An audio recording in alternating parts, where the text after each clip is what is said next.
Hello, everybody, and welcome to the Monthly Movie Dispatch, the movie review show from friends you can trust. Every week we broadcast and review a new film, talk about some film news, and recommend what to watch. We've been talking, critiquing, and gushing over movies since we were in high school. We aim to bring you an honest conversation about relevant cinema. I'm here with Nick Moffat. What's up? Hey. Oh, and I'm Derek Deal, by the way. Tonight we are going to be reviewing The Conjuring, The Devil Made Me Do It.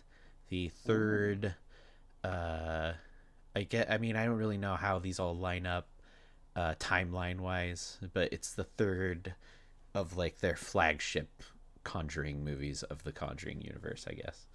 I get the sense that The Conjuring is kind of like Indiana Jones or something, where the order doesn't truly matter that much. Right. But I am curious of why this one is The Devil Made Me Do It and the other one was Conjuring 2. I personally I like the subtitle, Yeah. but You prefer that uh, over the number? I think so, especially when the number doesn't really matter that much. Like with A Quiet Place, it made sense Because because it's like that it was it's the part two second because part. Yeah. it starts immediately right afterward too. It's like it's clearly the sequel. But Yeah. Conjuring, it's like if we're just talking about different cases, then yeah, shit. Why don't you just give it a fun name each time? Right. Uh, Do you think they're worried about the number like getting too high? Like people are gonna be like, "Geez, there's so many of these goddamn movies." I don't know. I know that's what happened with WrestleMania. Like they stopped Really? calling WrestleMania the number. Oh, Yeah, so they just because put Vince the McMahon was like, XXI. yeah, around WrestleMania 30, Vince McMahon was like, "Oh, this is too old. People are gonna think that we're old men watching wrestling," and so he just started putting the The symbols Roman, there because instead. people don't know what those mean anyways. Yeah. So, Oh, it's only three though. It's not like it's that many. It's like right, there are hundreds of trilogies. that's true. So Part I of me mean, was thinking because I know you haven't seen Annabelle Comes Home, but that's kind of like it's like heavily like they're literally in the movie. It takes place in their house, and I'm kind of wondering if like they took out the number because the like yeah, it's gonna get confusing the timeline because like where does that movie take place if this is the third one? Does this take place before that or is this after that? I don't know. Who knows yeah, why they do what they do? But yeah. I mean, Annabelle's kind of different. yeah. Yeah, and uh, Also, I think there's a little bit of name recognition for this movie, just because that case I think was kind of a big like tabloid thing at the time. Devil made me do right, it. and So that's part of what makes Conjuring so special is that these are like based on true stories, right, and this one was like one of is the first one that's actually based on like a real murder right, and a real court case. yeah, Like Amityville is like famous and everything, but like that was still kind of a legend right, rather than someone actually went to court for this movie, right, this case. yeah. But so we'll get to that movie here shortly. But we wanted to kind of talk about we had kind of an interesting experience because both of us watched this movie at home, and I just kind of wanted to talk about the difference between seeing a movie like this at home versus theaters. Like last week, we saw Quiet Place Part 2. And for me, the theaters aren't like max capacity or anything, so you're not sitting there with hundreds of people. But I think it was probably close to 100 people in my theater. Like it was at their 20% capacity, or whatever they're at, 30, 40, whatever. But it was a sold out showing when I went. Um, and it wasn't like a loud like theater audience. It was like a Sunday morning, but just being in that dark room with like inescapable sound and like this giant picture in your face, it really like that tension translate like it's not just translating, like it's being kind of forced on you. And maybe more so with the Quiet Place Part 2 than most movies because they spent so much time like really trying to get that sound like to be in your face and scary and just like Yeah, true that. this movie kind of why I even like didn't get to watch this movie all in one sitting, which is another thing that happens when you're at home. Like different things like can interrupt you and pull you away, and it just like lessens that experience. Like I don't know what I would have thought of this movie if I thought saw it in theaters. I don't know if it would change spectacularly, but I think my enjoyment of it probably would have changed. Yeah, dude. Thanks for talking about this because this is one of those things that I feel like is like borderline taboo. You know, Yeah. um, first of all, I do think that like every film lover like kind of watches movies a little bit differently, unless you're in the theater. Right. Everyone has like a you know, universal theater experience. You sit down and I mean maybe you're eating popcorn or candy or whatever, but the lights go down, the screen opens up and you are shut down and you're forced to watch the movie. And that's all you're doing. And I mean, I don't think we've talked about it. It was me and Sean the last episode, but Mm. man, like it was great being back in the theater. Like that experience is just so I just missed it being like transported to another place and Yeah. just being in another world. um it's so great and I love it so much. But yeah, dude, I'm right there with you. I didn't watch Conjuring in the theater. I watched it at home on HBO Max, and yeah, definitely a different experience. And I do want to say, part of my personal, personal personality of Yeah. watching movies. I don't know what to call it. Like my habits of watching a movie. Right. Um, kind of like go hand in hand with why I often say I'm not a critic. Mm-hmm. I'm a movie film lover. Like I ingest movies, but I don't watch them like, with the ideal lens on typically. Right. You know, like at home, I'm watching a movie, I probably have the lights on, Mm-hmm. and yeah, I have kids, I might watch them in a couple sittings. I might have the iPad, close to my face if I'm watching it like, in Yeah. bed or with I'm rocking my kid or something. But that's just because I want to watch movies. I don't. For me personally, again, this is my personal habits. Uh, I know like Sean like is very much like turn the lights off. You watch the movie. You go to the bathroom. You put it on pause. Right. Like he's very much like he has his rules, Yeah. and I respect him for that. But this is partly why like I probably watch more movies than him because I'm just like, yeah, yeah, inject them into my blood. Right. Um, I think horror movies though are especially interesting to talk about with this kind of thing because the feeling that goes along with horror movies is that is that adrenaline, is that Mm-hmm. like shock to your system, and it you know there's a whole culture around horror movies about you know uh you know being scared and getting the adrenaline pumping, but also you know this that there are bad horror movies. There's so many of them, but Mm-hmm. horror fans still ingest them Yeah. because we just want that feeling. And I think part of it is like it's fun to talk shit about horror movies. Like Mm-hmm.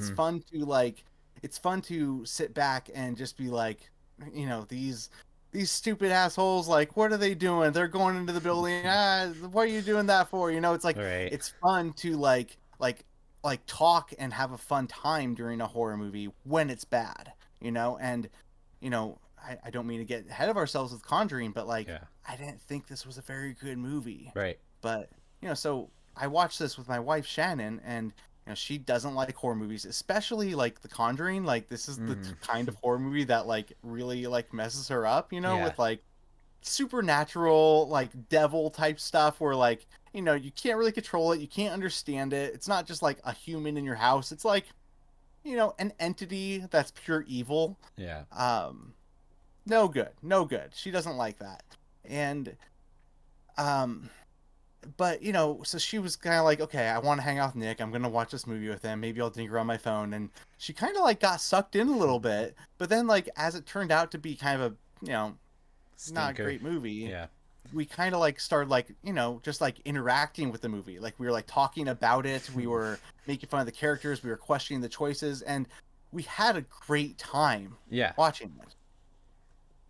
it was a lot of fun.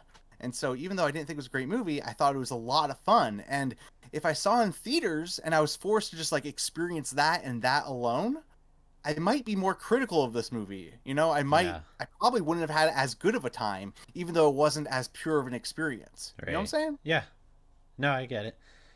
I mean, and to be fair, like for this kind of movie, like the Conjuring movies take themselves, at least like these main ones take themselves pretty seriously. So like I would bet that that's like not the ideal way they wanted you to experience it, like laughing and like talking about all this stuff, like they're Right. they're like serious, like dramas, horror dramas. So Right. And, you know, I didn't do that during Conjuring 2 or right. Conjuring 1. You Well, know, I yeah, think so I Conjuring was gonna 1 say, is like, because we watched The Conjuring 2 in your living room, and I was scared when we watched that movie, like that, and that was like, that's like a similar, I don't know, it was out of theater, but like that movie was done well enough, I guess. Maybe we just for some reason had a good like setup, good atmosphere. I don't know, but I remember like that movie was pretty thrilling, yeah. sitting in your Yeah. living room watching it. So, No, I totally forgot that but we watched that together. I'm sorry, but like, yeah, that was that me and you and our wives, Shannon and Christina? Like, yeah, 'cause that was, I think I was like right before we had kids, I think right? so. Unless we Um, might have even had them and they were like really, really small.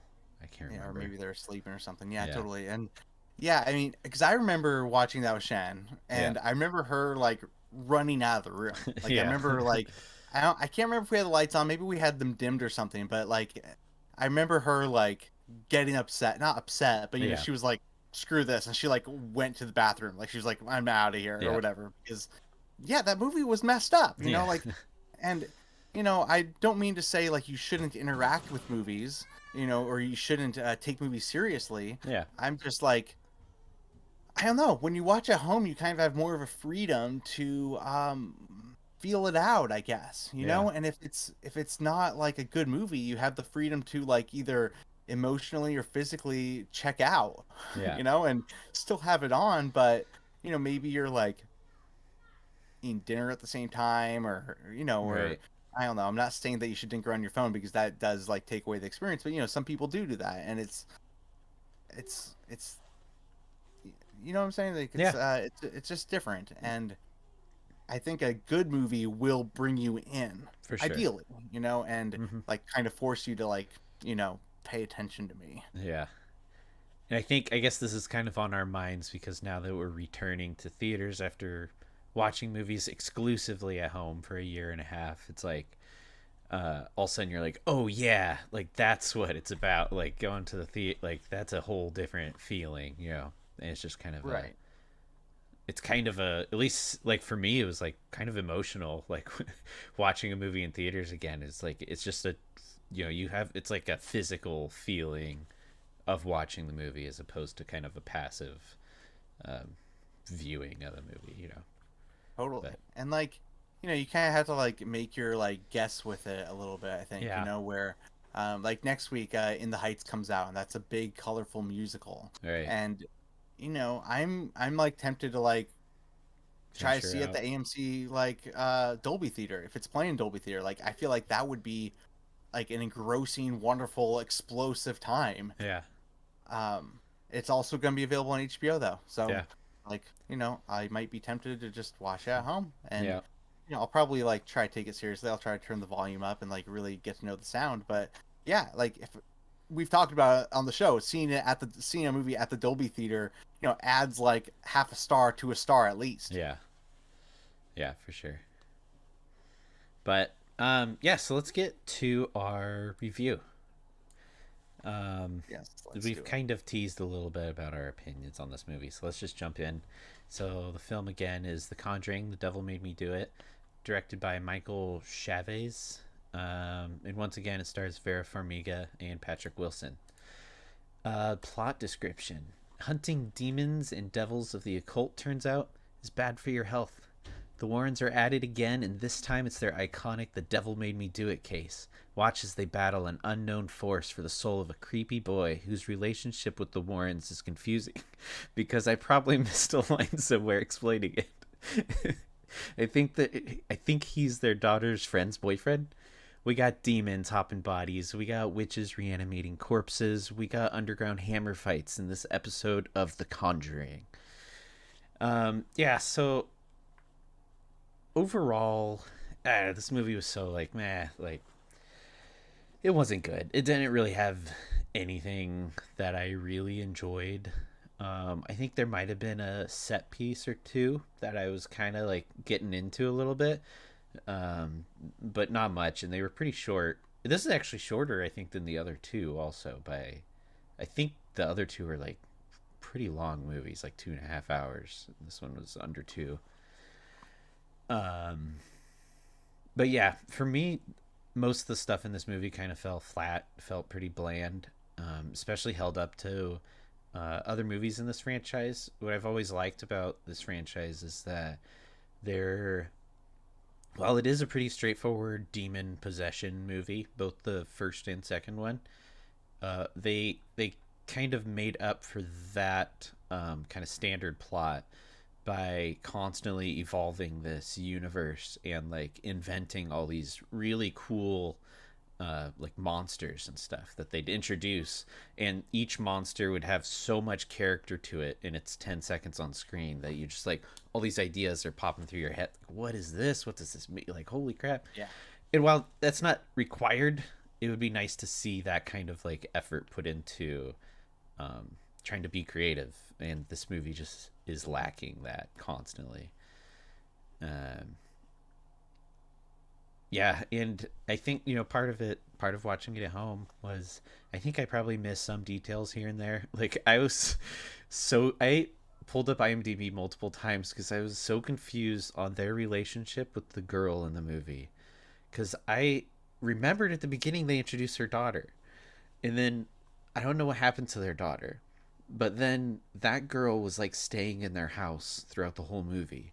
So in my head, I was like, "Oh, she must be their daughter," but she's not their Whose daughter? daughter. Like Vera Farmiga's daughter, Yeah, or the I Warrens. think I don't think that was Vera Farmiga's daughter. I think it was the daughter of the people that were doing the exorcism at the very beginning of the movie. So the movie No, starts out it and they're doing is. that exorcism, Yeah, right? but they do introduce the Warrens' daughter also at the beginning of the Oh, movie, and at some point, I guess I just didn't understand.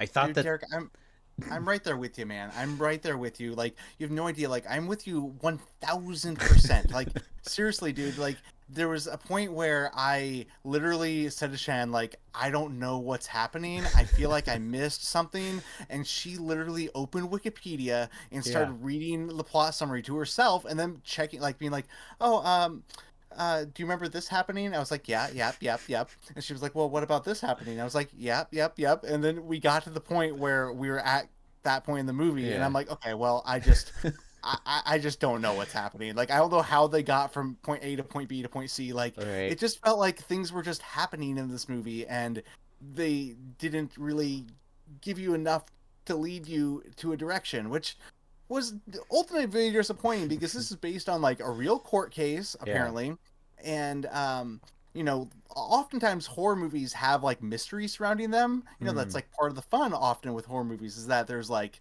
you're trying to figure it out or something. And Yeah. yeah, it just was like here's some stuff and no bother to figure it out. Just Yeah. the plotting was very confusing. Yeah. Absolutely. And I think I don't. I was over the last couple days after I watched this. I was really trying to think of like what about the stuff that James Wan did made it work where this one didn't, because it's really hard to pin down for me at least, just because James Wan's such a kind of a strange filmmaker where he's got like I don't know what it is that makes them work. But the things I attribute to him is that he's like good at selling like cheesiness and like he's good at making melodrama work really well, and he's creative at like just coming up with creative scenarios for scary stuff. And I feel like this movie, like, it didn't really try to do what he did in his movies, and I don't know if that's like the problem or not, like because it still had like the melodrama and you know the horror and stuff that you come to expect. But yeah, I don't. There must have just been some weird, you know, it's just one of those cases of like a movie that just something about that script did not translate to the screen properly. Especially if it sounds like all three of us got lost around the same time. So I don't Yeah. know, and I don't even know what it was that we missed, or like what if there was like a jump in time in the. I know there was a jump in time in the movie, but I feel like I remember it, and I don't think that's where I got lost. So I don't. I think for me, I got lost around. Um, okay, so I think what separates the other Conjuring movies. Again, I'm sorry, but I haven't seen Annabelle. I've only Yeah, seen Conjuring 1 and 2. no, that's So when I'm talking about it, I don't know about the rest of the franchise. But I think what separates the first two and this one is that this one from the very beginning was very explicit about the devil being the thing that did do this. yeah, You know, the devil made me do it. That is answered in the first first scene. You know, they like there's no hint or question whether or not the devil existed or not. all You know, right, like the demons are very much there, and I feel like with the other Conjuring movies, there's at least a little bit of confusion there. There's a little bit of like investigation into the event and some questioning about whether or not this is the thing that really happened. yeah.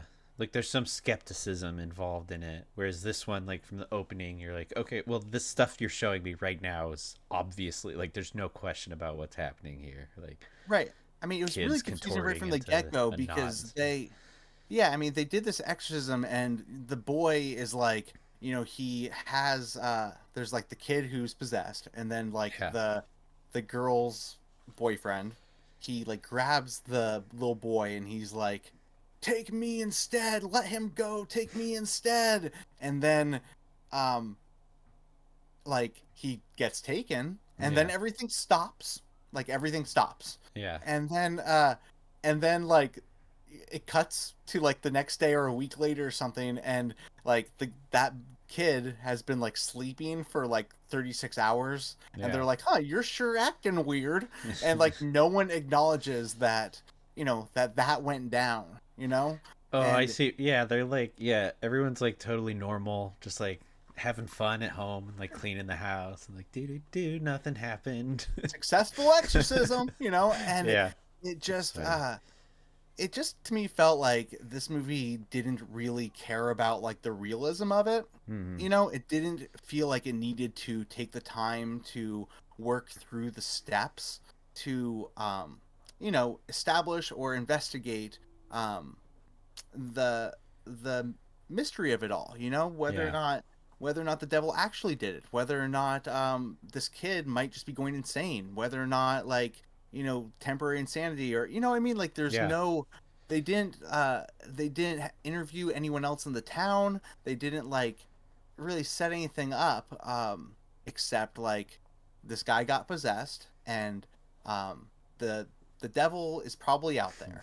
yeah, And then they started like they did start doing an investigation, but yeah, um it was about like Satanists who were summoning the devil, and um that was confusing to me. I think that layout, like the setup of the Satanist kind of culture or whatever, yeah. that I think that was done very poorly. I think Right. that's kind of where I got lost, because I was like expecting, I'm sorry, but it's like I've seen a lot. I've seen a bunch of like exorcism movies. I was expecting them to be like dealing more with the demon, and Yeah. not necessarily looking for like artifacts or Satan worshippers or something. And Right. the way they explained it and the way they set up the Satan worshippers was very confusing.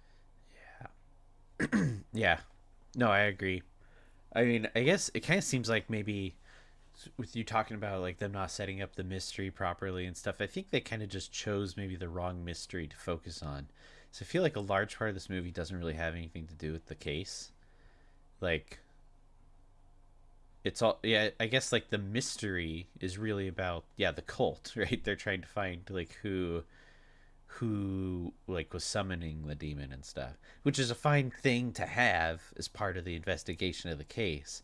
But that was the mystery. The mystery wasn't about the murder or anything. It's like Right. they're like, And no, we know what happened with the murder. Like, but yeah, it was and like, but that's what the title of the movie is. Isn't that what the movie is yeah, about?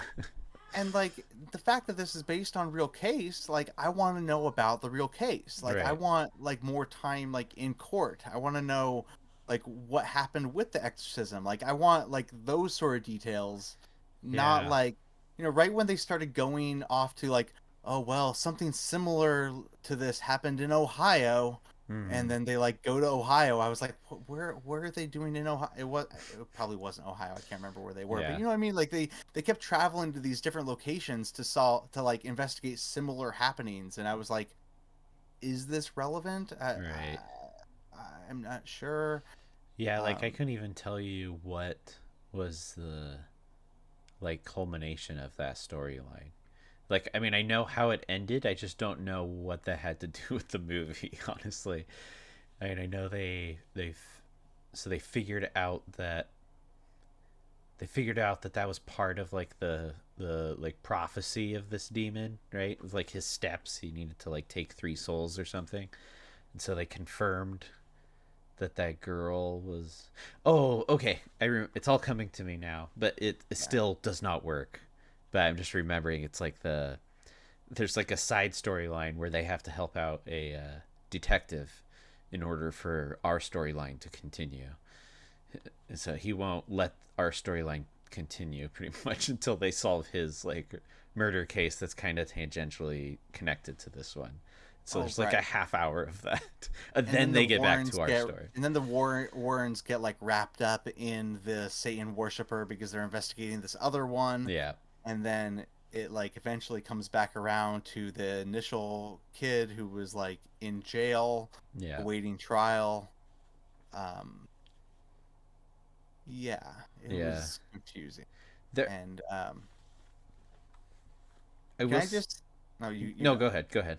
What were you to say? um I didn't know if I should say this for spoilers or not, but like to me by far the scariest part of the movie was after the movie was over and Hmm. they went into the credits and they Oh just yeah, played the audio from the absolutely. actual exorcism. like like I said, me and Shannon were like we were having a fun time. Like it was great. It was like we enjoyed ourselves. Yeah. And then like the movie finished and Shannon was literally like, "Oh, that wasn't so bad." And then like the audio came on from the real exorcism and it was like, "Let me out of here." Yeah. And it was like the scariest noises and it was Yeah. like, "Holy shit." Like that should have been your movie. That's Like the tone of the other yeah, movies. Yeah. totally. Like that's where the other movies existed in that tone, and they could have had like I don't get why they didn't just focus on like that sort of world instead of like going all over the place. And it seemed like they got lost in like the the I don't even know the Yeah. real mythology of this or something. But Right. I don't know. It's like no one cares about. Just no one cares about it. Yeah. Just No, for sure. I mean, there's some. I will say, I think there's some good ideas, like things that they ideas in as in like the way they told part of the story as opposed to the actual stuff they were telling us about. But I really did like the concept of the connection between Vera Farmiga's character Elizabeth Warren and wait, Elizabeth Warren. That's not.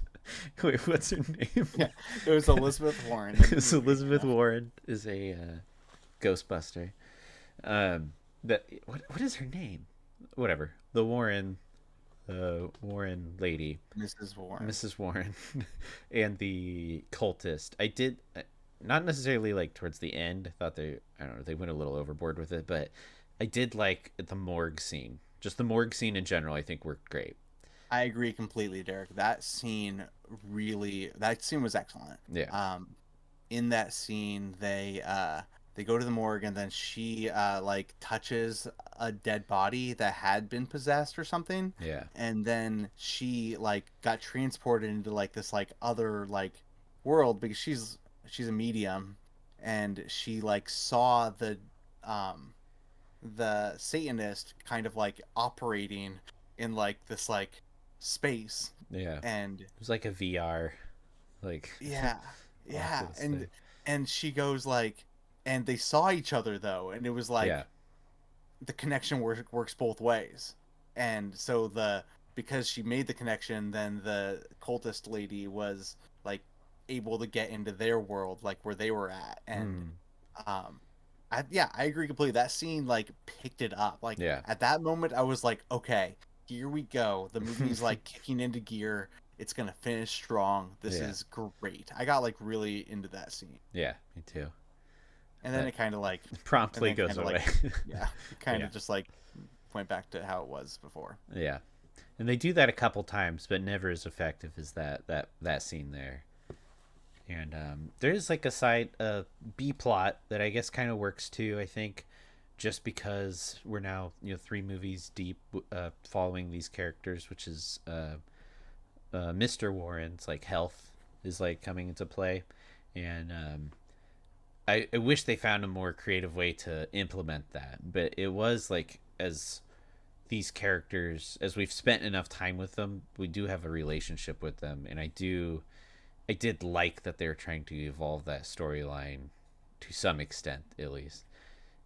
I don't know that they really did a whole lot with it, but I liked that they were doing something with them as opposed to them just being these static figures that enter each movie and exit each movie the same. Um, I Yeah, I like did the like that. movie ultimately the ultimate movie ended up ultimately being like about love Yeah, and them like coming together, and that was nice. yeah. Well, that's the I thing like that James Wan like nails. I feel like he's so good at that stuff, like the mushy, like really heartfelt, uh, whatever it is, whatever little magic touch he's got. He's really good at integrating that into the horror really well. So it's a constant theme throughout the whole thing, as opposed to just like one scene thrown at the very end of the movie to justify like a right. full story, which it isn't. Yeah. Right. So with Patrick Wilson's health, was I'm kind of fuzzy on that factor in the other movie. Has that been like a factor, like he's been kind of getting Mm, um no, the, okay. that Well, they have is like, new to this movie, I think. okay. I do like their dynamic, if that's what we're talking about. The fact that like she's a medium, and she like gets really like, spiritually invested in um whatever's happening. Yeah, Like she has that like scene where she's in the woods and she's like reenacting a murder that happened, yeah, and her body's like flinging around, and it's like, oh yeah, she does this. yeah. And He's and kind of he just like, like, all right, that's enough. yeah, and he's more of like the straightforward, like, almost like businessman of the relationship, of Yeah, like, you know um this is how it needs to be done, and he yeah, like works through the problems while she's like emotionally and spiritually like, dealing with the ghosts and stuff. yeah, They do have a really good dynamic between them. yeah. I guess what I was liking about it is that, like, if we're gonna spend any more time with these characters, I would love for them to be any amount of arc, which usually in the other ones they have like kind of a small arc. It's more of them, uh, like finding it within themselves to figure out how to get through this really traumatic event. But with this one, it wasn't really about that at all. Like they, I mean, maybe a little bit, but I liked that they were hinting at there might be some, we might be going somewhere with their characters. They're getting older and they've got a kid, and they kind of Wait, they have a kid? I know we they talked about have a this at the kid. beginning of the movie, Yeah, but that no, was this like is. There's a scene in the movie where the movie was almost telling me this is their daughter, but it wasn't okay. their daughter. It absolutely wasn't their daughter. But there's a point where they're talking about the older guy, like the cultist dad. Yeah. is explaining like obsessions of the parents can become like Yes. thing. And then it cuts straight to that girl that's not their daughter, but it was like it felt like such a clear like message that like, oh, them dealing with all this shit is going to be passed on to like their kin. But then it goes to this other girl who's not their Right. daughter, but I kept thinking she was because she's living in their house for some reason. She's always at their house. And like and then those straight cuts between them, I was like, oh, maybe I must have missed something. It's their daughter. It wasn't their Okay. daughter. It was just such a weird, confusing. They should have just never introduced their daughter because she had Yeah. nothing to do with the movie. And then I think I would have been nearly as confused as I was. But Yeah. Well, I do think that you're onto something though. Like this, personally, I think they should keep making these movies. Like even though yeah, this one I wasn't a fan of, like the first two were excellent. I mean, I think the first one especially, but um, I think what's so great about this universe is that like in their basement they have just like a hall of records of yeah, all these paranormal instances that they experienced, and it's like each one of them is a story, yeah, and that is so exciting to me. Like they should just keep exploring this. Like they have yeah, unlimited material.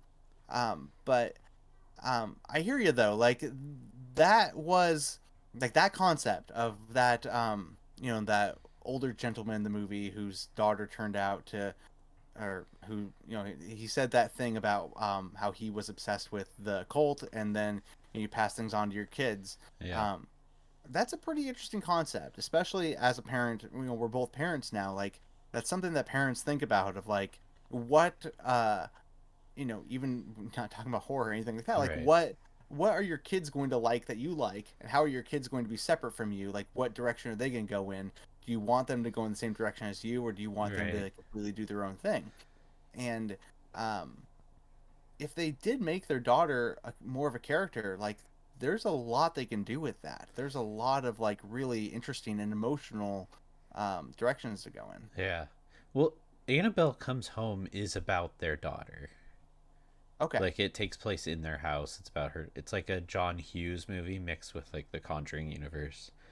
It's really good. Ooh. I love it. but Okay. um Okay. Cool. I'll but have to watch that one. yeah, I Is think that the best Annabelle movie? yeah, I think so. Critically no, but it's the one I like the most. I've It's the one I've rewatched a couple times and Okay, wait. So there's what's the order that there's there's Annabelle, Annabelle Creation, which is like how and it's like the Annabelle's created. prequel. Yeah, that's the Yeah. prequel. And then there's Annabelle Comes Home, which I Okay. think takes place right before this movie. And it's like the Warrens go Ah. out of town and the daughter has like friends over and shit goes down Ah. in the house. Ah. Yeah. Okay. Interesting. Interesting. Yeah. Okay, I'll have to watch that one. Yeah. And I mean, so I mean, just out of curiosity, like, do you recommend watching all three of them? Like, should I like watch I them in a mean, certain order? I've kind of have this like guilty pleasure of just watching all of these movies. There's multiple Conjuring Universe movies that are just terrible.